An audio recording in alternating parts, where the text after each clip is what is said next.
At Grandma's birthday banquet, she asked me to choose a partner for an arranged marriage. I glanced at Ethan, who was dressed impeccably, exuding a cold and distant aura, as if nothing could touch him. Then, my gaze shifted to Noah, who was bickering with a little boy over a lollipop. I pointed at him. Him. When I stepped into the banquet hall, the first person I saw was Ethan. He stood there, tall and straight, his posture like an icy, untouchable mountain. My eyes couldn't help but be drawn to him in the crowd. Ethan noticed my gaze but turned his face away, his indifference exactly the same as it had been in my previous life. I turned away and walked to the farthest corner from him. I didn't want to linger, fearing I would drown in the flood of painful memories from the past. May the birthday star live as long as the eastern sea and as enduring as the southern mountains. Amid the cheers, Grandma was wheeled out of her room on the first floor. Mason pushed through the crowd, searching for me. When he spotted me, he called me over. I walked to her side and knelt down next to her wheelchair. All the kids from the Bennett family around your age are here. See if there's anyone you like, she said, gesturing toward Ethan and Noah. I glanced at Ethan again, his cold and imposing demeanor making him seem unapproachable. Then, I turned to Noah, who was still squabbling with the little boy over a lollipop. I pointed at him. Him. In my previous life, I had chosen Ethan, but even up until the day I died, I never earned his love. He thought I had forced him into the marriage. He treated me colder than he treated his employees. I naively believed that, with time, I could melt his icy heart. Instead, he flaunted another woman in front of me, bringing her home to provoke me. When I demanded a divorce, he refused. Even in death, he bound us together, tormenting each other to the bitter end. Now that I had a second chance, I refused to live that kind of life again. When I pointed at Noah, the room fell silent with shock. Ethan abruptly raised his head to look at me. Earlier, when I turned to make my choice, his eyes had been closed. How could he have noticed? Someone in the crowd tried to speak but was hushed. The old ladies here, don't say anything. The shock was understandable. By this point in time, I had been pursuing Ethan for half a year. I delivered meals to his office 3 times a day without fail. On weekends and holidays, I went to his company to wait for him. My persistence had made me a well-known fangirl of his. But Ethan had never once agreed to eat a meal with me, let alone go on a date. Many in both the Carter and Bennett families knew about my unrequited feelings for Ethan but had kept it from Grandma. They were afraid that if she found out about my feelings, she would force the engagement. Ethan, being the rebellious type, would only make things worse and upset her. Grandma had brought up this arranged marriage now because her health was failing. She wanted to fulfill the engagement my grandfather had arranged before his death. As the only granddaughter of the Carter family, Grandma cherished me deeply and wanted to see me settled with a good match before she passed. The Bennett family owed a great debt to the Carters, so they left the matter entirely in our hands.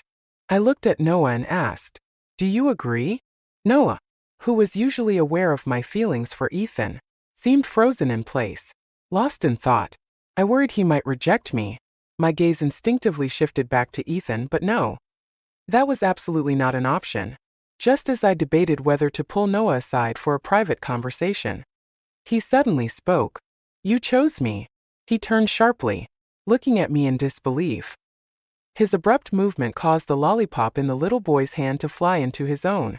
The boy immediately burst into tears, but Noah quickly clamped a hand over his mouth, his posture awkward and undignified. A derisive laugh echoed across the hall. All eyes turned to Ethan, who smirked coldly and stared at Noah with contempt. The atmosphere in the hall grew tense and awkward. I ignored Ethan, despite his young age. He had already taken control of half the Bennett family's business empire and was used to doing things his way. I turned back to Noah and repeated, "Do you agree?" I stared at Noah and asked him again. Beads of sweat formed on my forehead, betraying my nervousness. I wasn't sure what he was thinking. In my previous life, I hadn't paid much attention to him, and now I felt a growing sense of urgency. Noah looked at me for a moment before nodding. I finally let out a breath of relief. What a good person. I'd have to thank him properly later. He must have been worried about me losing face and didn't want to reject me in front of everyone. After all, We'd had no connection before this moment. And until today, I'd been obsessively chasing after another man. Any other man in his position probably wouldn't have agreed. But now that I've been reborn, I know that Grandma's passing is only a few days away.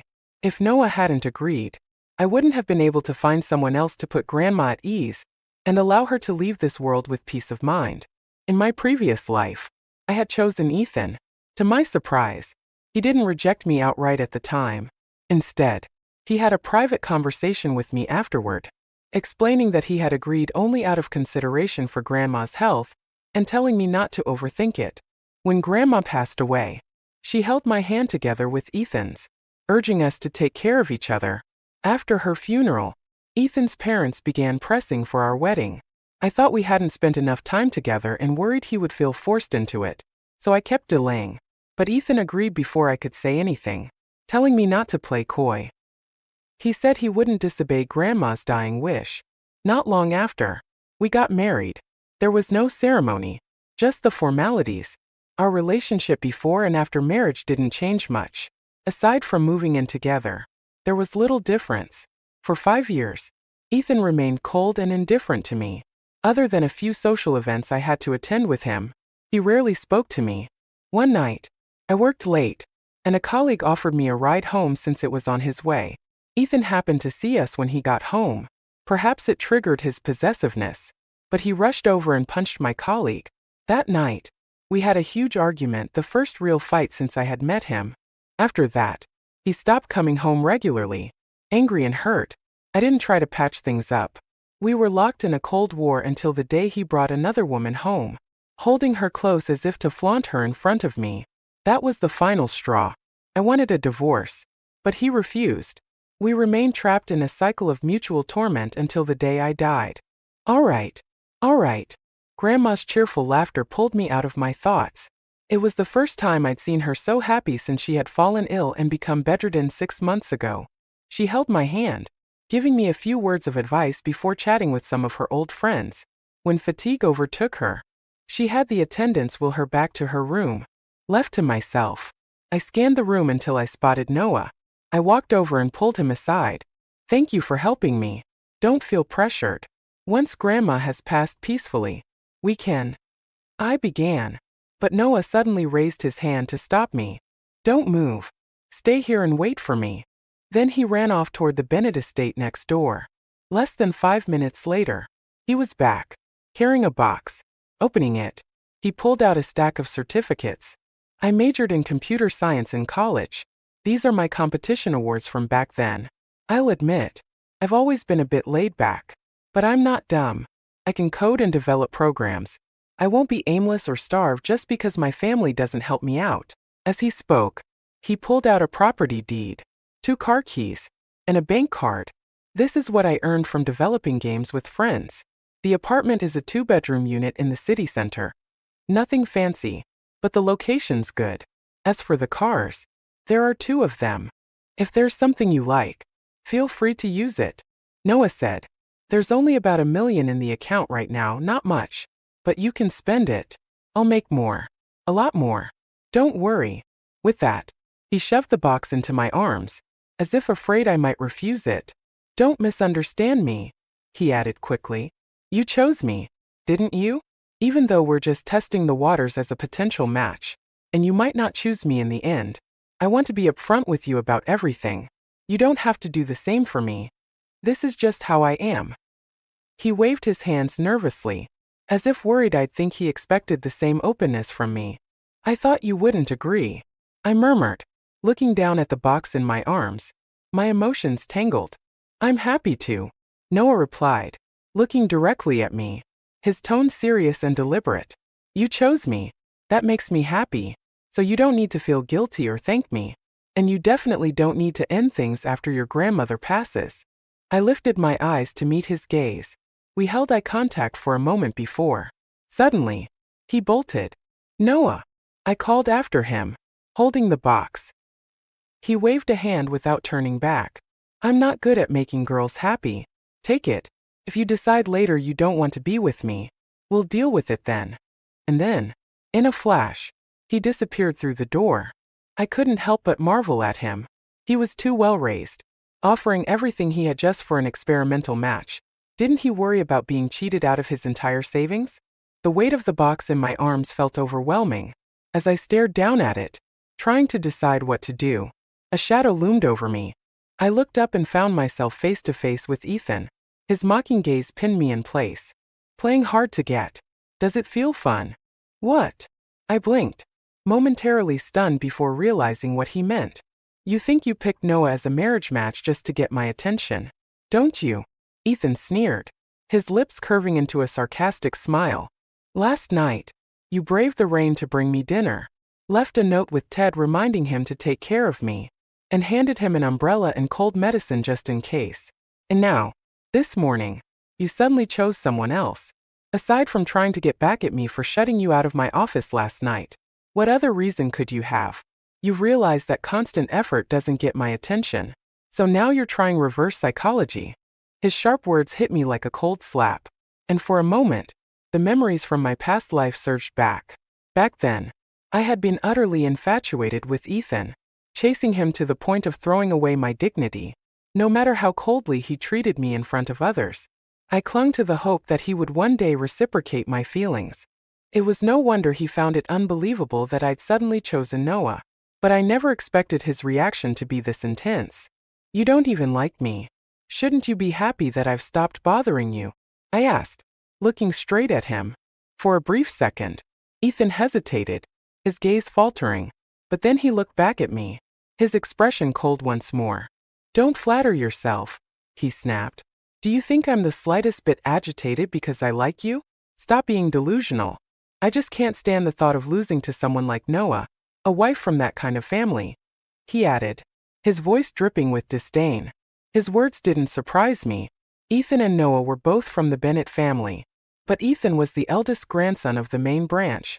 His parents held esteemed positions in both politics and business, commanding respect wherever they went.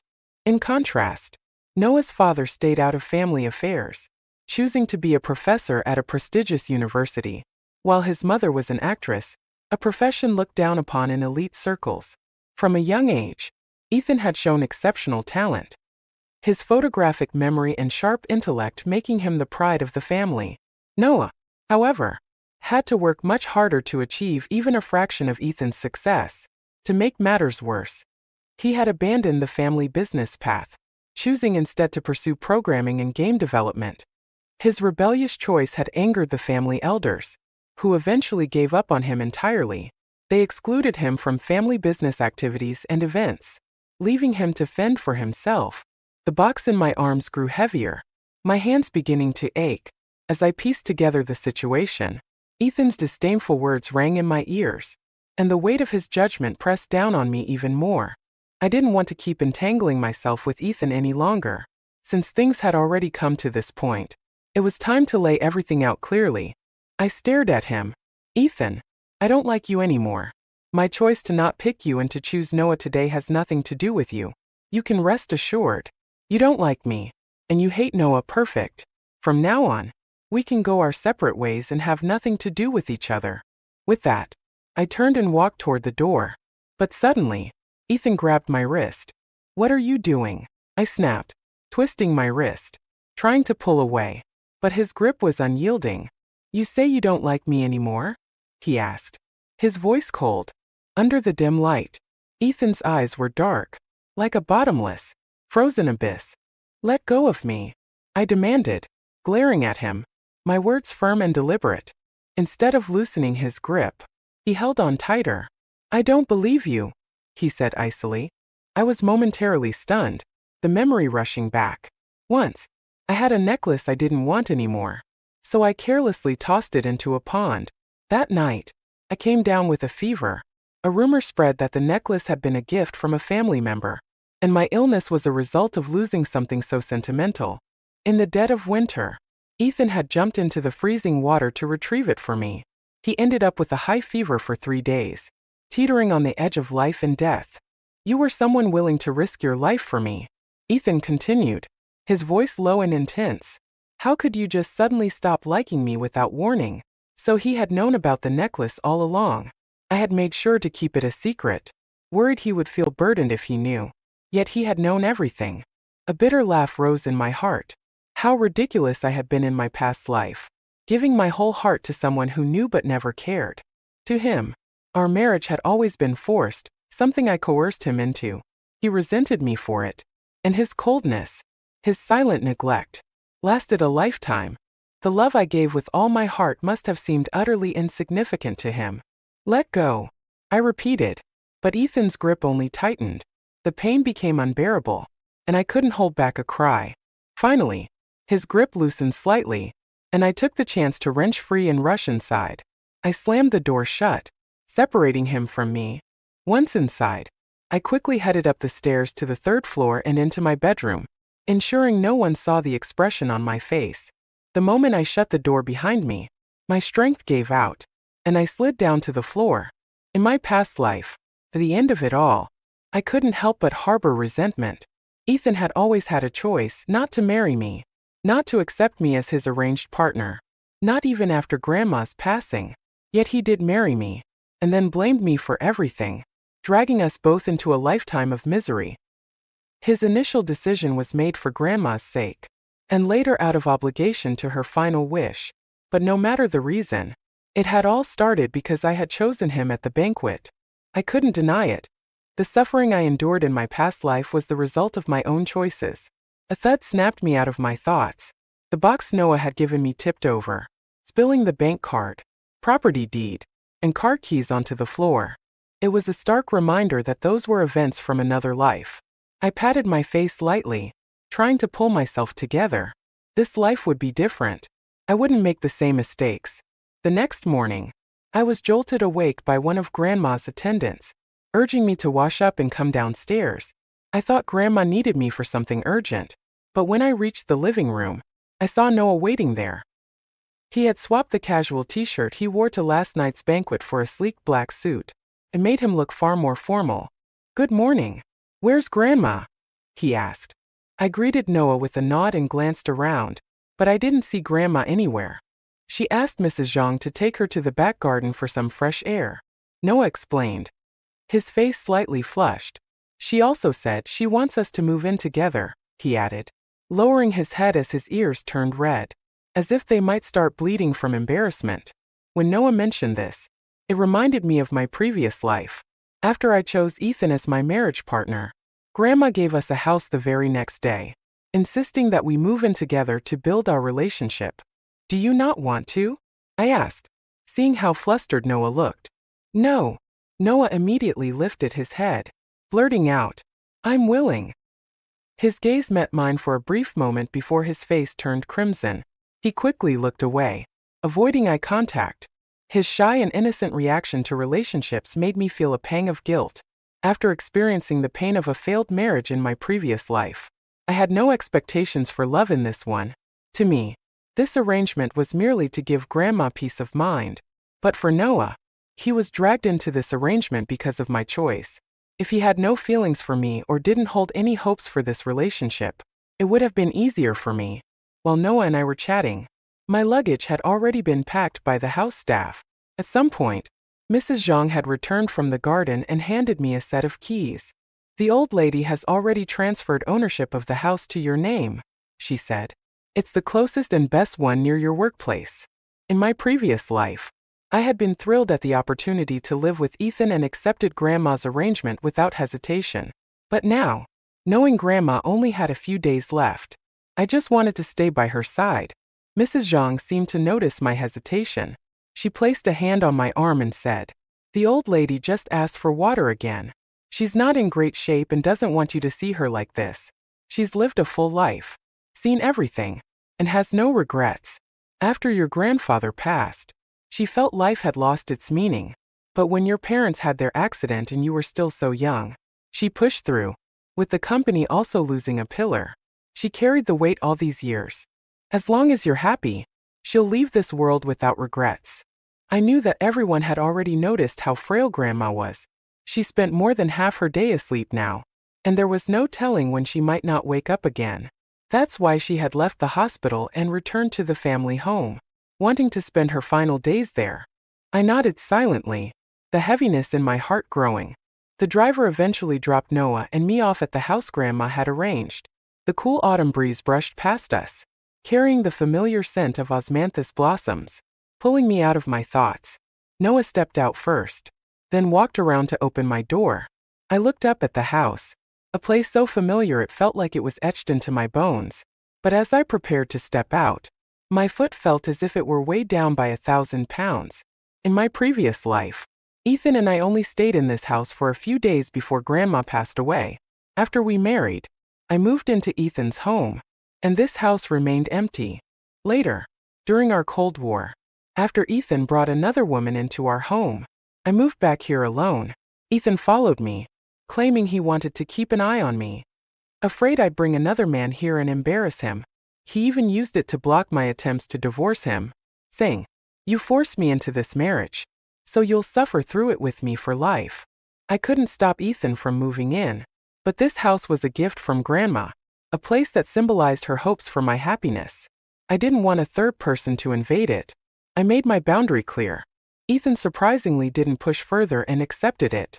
After that, we returned to the way things were early in our marriage, cold and distant. He focused on his work every day, and I stayed in this house, trying to carve out a semblance of peace. I focused on my own life. I no longer tried to warm Ethan's cold demeanor with my enthusiasm. I stopped delivering meals to him, worrying about him being too hot or too cold, and I even began avoiding the times he was home. Unless it was absolutely necessary, I made sure we didn't see each other. That was how we lived for 2 years, distant, cold, and indifferent, until I was sent to a remote mountain region on a business trip. A sudden earthquake ended my short and painful life. This house carried so many painful memories that I didn't want to step into it at all. "What's wrong?" Noah finally asked, noticing I hadn't gotten out of the car. His eyes widened when he saw my pale face. "Are you feeling unwell?" He looked at me nervously, his hand reaching out slightly as if he wanted to check on me but didn't dare. Beads of sweat formed on his forehead. "I'm fine," I said, steadying his slightly trembling hand and meeting his gaze. "I remember you have another house nearby, don't you? Could I stay there instead?" The moment those words left my mouth, I regretted them. But if I stayed at another house owned by the Sioux family, Grandma would find out quickly. "Don't worry. It'll just be for a few days." I quickly added, "I'm allergic to osmanthus flowers, and the smell is too much for me here. Once I find a place I like, I'll move out." Noah froze at my words, then snapped back to reality when he heard about my allergy. "Allergic to osmanthus? That's my fault. I didn't even know. And I let you sit here and smell it for so long. Are you okay?" His gaze darted across my face, neck, and hands, scanning for any signs of a rash. "Do you feel itchy or uncomfortable?" he asked, his brow furrowed. Severe allergies can be life-threatening. He pulled out his phone, ready to call for an ambulance. Quickly stopped him. His anxious actions eased the heavy weight in my heart, and I found myself smiling. "You didn't know I was allergic, so it's not your fault. And it hasn't been that long, nothing serious. I'm not feeling unwell right now, but if I stay longer, who knows?" I said lightly, lying effortlessly. As soon as I finished speaking, Noah hurriedly shut the car door and quickly got in on the other side. He gave the driver an address, and soon we arrived at his building. The driver helped carry our luggage upstairs before leaving. I stood by the door, waiting for Noah to unlock it, but he didn't move. I turned to him, puzzled, looking embarrassed. Noah lowered his head and said, "The key. It's in the box I gave you last night. There's only one." He raised his hand slightly, as if to emphasize this point. "Just one key? You gave it to me?" I asked, surprised. "I was too excited and didn't think it through," he admitted sheepishly. "I live alone, so I never made a spare." Looking at his awkward demeanor, I couldn't help but tease him. "What if I hadn't come here today? How would you get into your own house without the key?" "If I gave the key to you, it's yours now," Noah replied seriously. "I can always stay at my office." I shook my head, amused. He was definitely the type of person scammers would love. A genuinely trusting soul. I opened the box in my luggage, pulled out the key, and unlocked the door. The moment the door swung open, I froze. The interior was decorated entirely in pink. "You like this?" I asked, turning to him. Noah opened his mouth to explain but fell silent when his eyes met mine. After a moment, he nodded reluctantly. Maybe my curious stare made him uncomfortable because he quickly averted his gaze. "Don't be shy. There's nothing wrong with liking pink," I said, trying to reassure him. "Who says boys can't like pink?" Noah didn't respond. Instead, he lowered his head even more, his face burning with embarrassment. I stopped teasing Noah and stepped into the house ahead of him. Once inside, the overwhelming pink decor hit me even harder than it had at the door.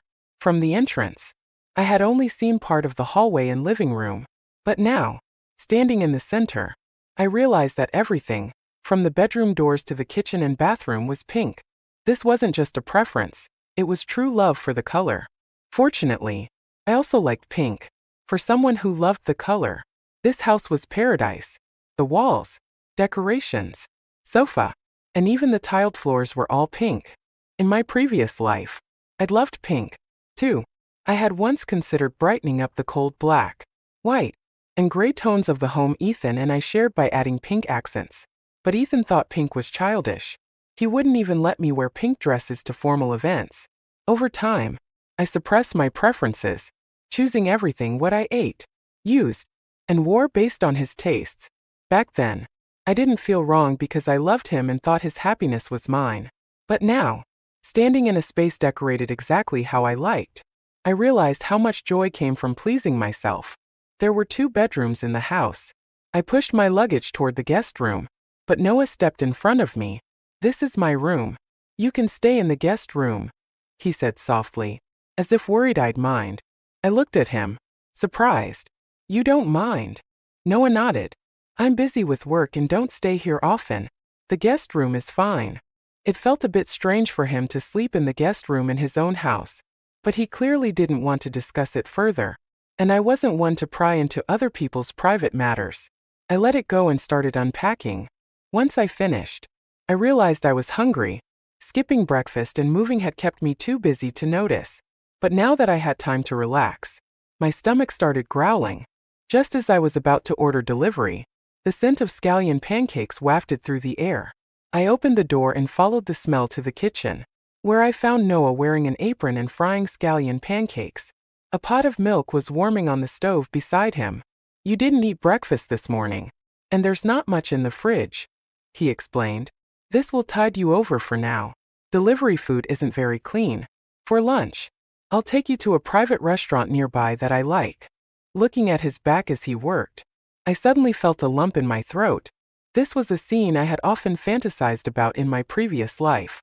After my parents passed away, I had longed for a warm, loving home of my own. But after marrying Ethan, the times we ate together were few and far between. I was always the one delivering meals to him, reminding him to eat, while he never showed any concern for me. I thought I didn't need someone to care for me, but in this moment, I couldn't help but feel a bittersweet warmth. When Noah turned around with the food, I quickly wiped away my tears and sat at the dining table before he noticed. He placed the pancakes and milk in front of me and sat nearby, watching me eat. "If there's anything you don't like about this house, feel free to renovate it. I don't mind," he said earnestly as I ate. "I'm only staying for a few days," I replied. "There's no need."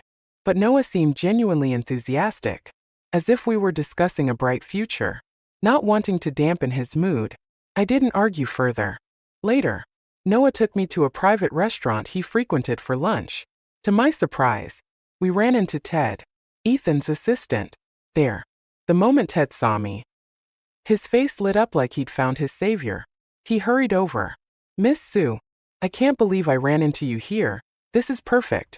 Why didn't you bring breakfast or lunch to Mr. Carter today? He hasn't eaten anything." I tried ordering food for him, but he refused both breakfast and lunch. I had no choice but to ask my team for advice. They told me the food here was quite good and suggested Ethan might like it, so I came over. "You know Ethan's tastes better than anyone. Miss Sue, why don't you help me pick out a few dishes for lunch? If I bring them back, I'm sure he'll be happy," Ted said eagerly, looking at me with expectation. I knew Ethan wouldn't like anything I chose, But I didn't want to brush Ted off completely. In my previous life, Ted had been kind to me. When most of Ethan's company employees mocked me behind my back while I pursued Ethan, Ted was the only one who offered me encouragement and sympathy. He once told me about his younger sister, who, like me, had chased after someone she loved. At the time, he didn't understand her and had tried to stop her. But after she passed away from illness, his greatest regret was holding her back. From then on, his outlook on life changed. If you want something in this short life, go after it, he said. Life is only about 30.000 days long. Why not live true to your heart? But having spent a lifetime with someone who didn't love me, my perspective had shifted. Some things simply weren't meant to be. Forcing them only brought harm to everyone involved. Miss Sue, you're not like that. Ethan ate every meal you sent him, even though he never let you in. He never threw anything away. If you just keep trying, you might succeed. Ted encouraged me, unaware of the changes in my life. He didn't know I had already chosen someone else as my arranged partner, and thought I had simply grown disheartened. That won't be necessary, I replied, pulling Noah with me toward a private room nearby. Ted stood frozen, staring at the direction I'd gone, as if struggling to process what he'd just seen. Midway through lunch, my phone buzzed with a notification. I opened it to see a message from Ethan. You went out to lunch with Noah? It has nothing to do with you, I replied. Ethan's next message followed quickly. You deliberately took him out for lunch and made sure Ted saw it. Isn't this just a way to get my attention? I didn't even wait for him to finish typing. I blocked and deleted him without hesitation. Who was that? Noah asked, placing a plate of peeled shrimp in front of me. No one, I replied, turning my phone face down on the table. Picking up my chopsticks, I signaled the end of the conversation. Noah didn't ask further. However, throughout the rest of the meal, he seemed unusually quiet and distracted. What's wrong? I asked, thinking he might not feel well. He shook his head, then suddenly brightened. After lunch, he suggested we go to an amusement park together. I declined, explaining that I wanted to check in on Grandma. I'll go with you, Noah said, his eyes hopeful. In the end, I agreed. I thought Grandma would be happier to see the two of us spending time together than if I went alone. When we arrived at the Sue family home, Grandma was resting, so we didn't disturb her. Instead, we returned to Noah's house. The next day was Monday. I went to work at my job, and Noah headed to his company. Unlike Noah, I had no interest in the complexities of the business world and hadn't joined the family company. After finishing graduate school, I took a job at a research institute. It was a steady 9-to-5 position with standard holidays. The workload wasn't heavy, my boss was kind, and my colleagues were easy to get along with. When it came to work, both in my past life and now, I found satisfaction in its simplicity. I was content with my life and never felt wronged in any way. The days passed as uneventfully as they had in my previous life, except that the home I returned to was now Noah's, and the person I interacted with daily had changed from Ethan to Noah. This was a positive change. There was no longer an oppressive atmosphere or the constant need to tiptoe around someone's feelings. During this time, I visited Grandma a few times. Noah seemed to sense the importance of these visits and always accompanied me. Thursday came quickly. It was the day Grandma would pass away. That afternoon, I received a tearful call from Mrs. Zhang, telling me that Grandma didn't have much time left and wanted to see Noah and me one last time. I immediately called Noah to let him know. He told me not to worry and came to pick me up. Together, we rushed to the family home and to Grandma's bedside. Just like in my previous life, Grandma took my hand and placed it in Noah's, telling us to take care of each other. Under her hopeful gaze, I nodded firmly and tightened my grip on Noah's hand. Noah squeezed back, his hold steady and comforting.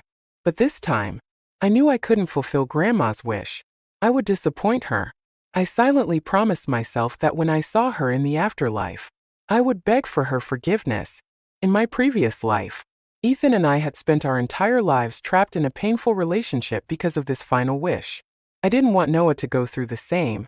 He deserved someone who could love him wholeheartedly and spend a lifetime of happiness with him, not someone bound to him by obligation and moral expectations. With Grandma's deteriorating health, her funeral arrangements had already been prepared. The ceremony was simple and concluded quickly. Ethan didn't attend, as his parents explained that he was on a business trip abroad, and they didn't want to distract him or risk any issues during his travels. They decided to tell him about Grandma's passing after he returned. In my previous life, on this exact day, Ethan had also been scheduled to leave for a business trip abroad, but I had insisted he stay, dragging him into my grief and anxiety. Without my interference this time, our lives had stayed as parallel lines, barely intersecting. In truth, Noah and I were no different. We were also parallel lines, each walking our own path. After the funeral, I intended to move out of Noah's house. Over the past few days, I had been searching for a new place and had already found one. However, on the way back, I suddenly felt dizzy and fainted. I woke briefly to the sound of Noah's panicked voice, and I could feel the car making a sharp turn as he told the driver to head to the hospital. I didn't want to go. The hospital reminded me too much of losing my parents. The smell of disinfectant and sterile water filled me with dread. Noah had no choice but to take me back to his house instead. After that, I lost consciousness again. When I finally regained some awareness, it was faint. I vaguely saw Noah sitting by my side, using a towel to cool my forehead. "Don't worry. It's okay now," he said softly. "The doctor already came by. He said you're just overwhelmed with grief and haven't been resting well, so your body gave out temporarily. You'll be fine with some rest." I drifted off again, the exhaustion pulling me under. The next time I woke up, I was parched. I tried to open my eyes but couldn't. My body felt as heavy as lead, making it impossible to move. "Water," I managed to croak out. Almost immediately, a cup of warm water was brought to my lips. After that, I woke up intermittently. Each time, Noah was there. He was either cooling my forehead, sitting nearby working on his laptop, or simply watching over me. His attentiveness was remarkable. Any slight movement I made, and he was instantly aware.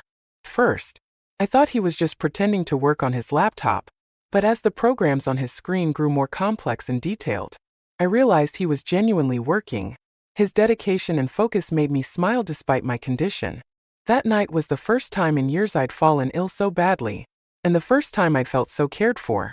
It was ironic that the person taking care of me was Noah, someone I barely knew before this arrangement. When I finally recovered, I knew I had to express my gratitude. I resolved to properly thank Noah for everything. I thought I would recover by the next morning, but my condition fluctuated for 3 days. During that time, Noah helped me take leave from work and stayed home with me the entire 3 days. When he wasn't checking on me, he was busy working on his programming. It was clear he had a lot on his plate, yet he never left my side. By the evening of the 4th day, I felt significantly better. My body was regaining strength, and I decided to get out of bed and fetch a glass of water for myself. I tried to be as quiet as possible, but even the smallest sound seemed to alert Noah, who was outside on a work call. "What are you doing up? Did I wake you?" he asked, hurrying over with concern. I shook my head. "I just wanted to get some water." "Stay still. I'll get it for you," he insisted, treating me like fragile porcelain. He helped me back into bed before striding out to fetch the water. I felt a little helpless. "I'm fine now," I said after finishing the glass he handed me. Noah reached out to lightly feel my forehead. "It's back to normal," he said, but added seriously, "Recovering from illness is like pulling out a thread, slow and delicate. You still need to rest. I've already extended your leave for a week. Use the time to fully recover." I wanted to protest, but when I met his earnest gaze and noticed the stubble on his cheeks from days of neglect, I could only nod. After sleeping for several days straight, I didn't feel like resting anymore. Sitting up in bed, I picked up my phone and had just unlocked it when a sudden flash of lightning lit up the room, followed by a crack of thunder. In an instant, a shadow fell over me, and I felt warm hands covering my ears. "Don't be afraid," Noah said softly, his voice soothing. "I'm not scared," I replied with a smile, gently pulling his hands away. Noah looked at me in surprise before quickly stepping back. "I wasn't trying to," he began, flustered. "When it thundered, I thought you might be scared." "How did you know I'm afraid of thunder?" I asked, curious. Even Ethan hadn't known that about me. On the night of my parents' car accident, there had been a thunderstorm. Ever since, I had dreaded stormy nights. But during my marriage with Ethan, I endured countless thunder-filled nights alone, teaching myself to suppress my fear. Those long nights helped me realize I was no longer the cherished princess my parents had once doted on. I had to face everything alone. Over time, I got used to it. I heard it from a friend, Noah explained, looking sheepish. He said most girls are scared of thunder, so I just assumed. His voice trailed off as he left the room, only to return a moment later with a glass of warm milk and a vintage record player. Listening to music helps calm the nerves. A better mood might help you recover faster, he said, placing the items on the bedside table. Soft, soothing music began to play in the background as Noah picked up his laptop. Now that you're awake, I'll stay in the living room so you can have some privacy. If you need anything, just call for me. With that, he gently closed the door behind him. Left alone in the room, I looked around, surrounded by pink walls bathed in the soft glow of the warm light. The music played softly, and the glass of milk sat invitingly on the bedside table. For the first time in a long while, I felt truly at peace. The gentle warmth of the room, the soft glow of the lamp, and the soothing music made me forget about the storm raging outside. I thought I had overcome my fear of thunderstorms long ago, but now I realized that it hadn't disappeared. It had just been buried deep within me. In the past, those stormy nights always left me tense. Yet tonight, I felt completely relaxed and at peace. Something in my heart seemed to have shifted. I caught a glimpse of myself in the dark reflection of my phone screen, noticing the faint smile tugging at the corners of my mouth. Suddenly, a chill washed over me, extinguishing that warmth. I patted my cheeks lightly, snapping myself out of it. No, this can't happen. No one can be anyone else's savior. I can't afford to have emotional expectations of anyone. The reason I had chased after Ethan so desperately was because of something that happened 6 months before. At a banquet, he had stood up for me when I was humiliated. Before I was 5 years old, my life had been carefree, but after my parents' accident, I became quiet and withdrawn. Grandma cared deeply for me, but she was getting older and had many other grandchildren to look after. She couldn't focus all her attention on me. Besides, the bullying among children was something adults could never fully understand. Gradually, I lost all my friends and stopped wanting to go outside. The banquet in question had been for the 90th birthday of one of Grandma's oldest friends, a woman who had been very kind to me as a child. I decided to attend, but during the event, someone intentionally spilled wine on me and mocked me, calling me a mute. The crowd around us merely watched, entertained by the spectacle. At that time, I didn't know how to stand up for myself. All I could do was silently pray for the ordeal to end quickly or for Grandma to come find me. What I didn't expect was for Ethan to walk into the hall and see the scene unfolding. He stepped in and defended me. He was the first person outside my family to ever publicly stand up for me. I clung to that moment, projecting my emotional needs onto him. I sought the security and sense of belonging I had lost. That was why I didn't care about the ridicule or his indifference. I just kept chasing him, throwing myself into the flames over and over again. But after decades of a painful, entangled marriage in my previous life, I had learned my lesson. No one could save me but myself. Seeking security from someone else was just trading one abyss for another. What had seemed like heroism to me was, in Ethan's eyes, a minor incident. He only helped me because of the long-standing friendship between the Sue and Carter families, not because of me as a person. I should be grateful for his kindness, but I shouldn't have placed my emotional dependency on him. The same applied to Noah. He was kind to me now because I was his arranged partner. If it were someone else, he would treat her just as well. Without expectations, there would be no disappointment or pain. I already had my own way of living in this world, one that protected me from getting hurt. There was no need to gamble on an uncertain future. When I recovered, I told Noah I planned to move out. He stayed silent for a long time before replying with a single word. Okay. I moved into a new apartment closer to my workplace. I had inherited plenty from my parents and grandma, so instead of renting, I bought a place. That way, I could decorate it however I wanted. Yet every time I came home to the same pink walls, I couldn't help but feel like something was missing. One evening after work, just as I was about to head home, someone stopped me. I looked up and saw Ethan. "I just found out about your grandma," he said. "I was abroad for a while. Are you doing okay?" "It has been a while," I replied, remembering that it had been over 2 months since Grandma's funeral. "I'm fine now, but thank you for asking," I answered out of politeness. But Ethan felt different this time. His demeanor wasn't like the aloof, immature Ethan I remembered. His gaze carried a steadiness that reminded me of the Ethan I had come to know at the end of my previous life. I tried to discern something in his eyes, but I saw nothing. Maybe I was overthinking. "It's not safe out here at night. Let me take you home," he offered. "There's no need," I replied. "I live nearby. It's only a 10-minute walk," I replied firmly, turning down Ethan's offer without hesitation. To my relief, he didn't press further, but he also didn't leave. "Do you still need something?" I asked, looking at him. "Can you add me back on WeChat?" Ethan asked, his tone unexpectedly soft. "I promise I won't bother you again. I just want to stay in touch as friends." I shook my head. "There's no need.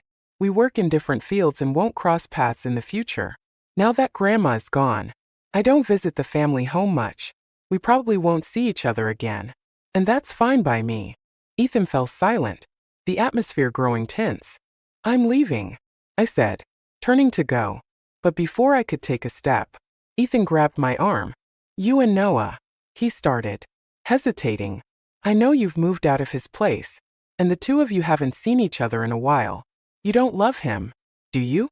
You only chose him to fulfill your grandmother's wish. I could have done that too. As her grandson, I could have honored her wish." I had no idea what had gotten into Ethan after his trip abroad, and I didn't care enough to find out. I shook off his hand and prepared to leave, but as I turned, I saw Noah standing not far away. The moment our eyes met, Noah turned to walk away. "Noah!" called out, stopping him in his tracks. He didn't turn around. "If you keep walking, I'll make sure to turn and run every time I see you in the future," I threatened, half joking but determined.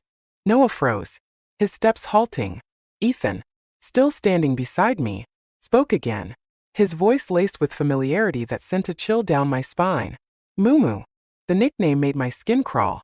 "Don't call me that," I said coldly. "We're not close." I pulled away from him and walked toward Noah. "Why were you running away when you saw me?" I asked, looking directly at him. "I didn't want you to see me unhappy," he murmured, his head hanging low. "When did I ever say I didn't want to see you?" I countered, confused. Noah hesitated before continuing. "If you wanted to see me, why did you move out of my house? Wasn't it because you were uncomfortable being with me?" I hadn't expected him to think that way. Lowering his gaze further, Noah added, "I know you like Ethan. I didn't want to make things harder for you." As he spoke, he turned to leave again. "If you take one more step," I said, grabbing his arm, "I really won't want to see you again." He froze, then quickly turned back, gripping my arm tightly. His nervous expression made it hard to suppress the smile threatening to surface on my lips. "My water is out at home tonight," I said, clearing my throat. "Can I stay at your place for the night?" Noah stared at me, stunned. "Is it inconvenient?" I asked, feigning indifference. No, it's not inconvenient at all," he replied hastily, pulling me along toward his house, his steps quick and hurried. Realizing I couldn't keep up, he slowed down and glanced at me. "I don't like Ethan anymore," I said softly but firmly, "and I never will again." After a long pause, I heard a quiet okay from beside me. When we reached Noah's house, I realized what had been missing in my own. A home with someone waiting for me, lights on when I returned, and the warmth of someone who cared. 2 years later, I accepted Noah's proposal. On our wedding day, midway through the ceremony, Ethan's parents abruptly left in a panic. I didn't learn the reason until the banquet was over. Ethan had attempted suicide. Thankfully, he was rescued in time. His mother begged him with all her heart and soul, convincing him to abandon the idea of taking his own life. 2 weeks later, Ethan was discharged from the hospital. That very day, he booked a plane ticket and left the country. He never came back. 5 years after his departure, I received an anonymous text message. I'm sorry. It was the same day I had died in my previous life.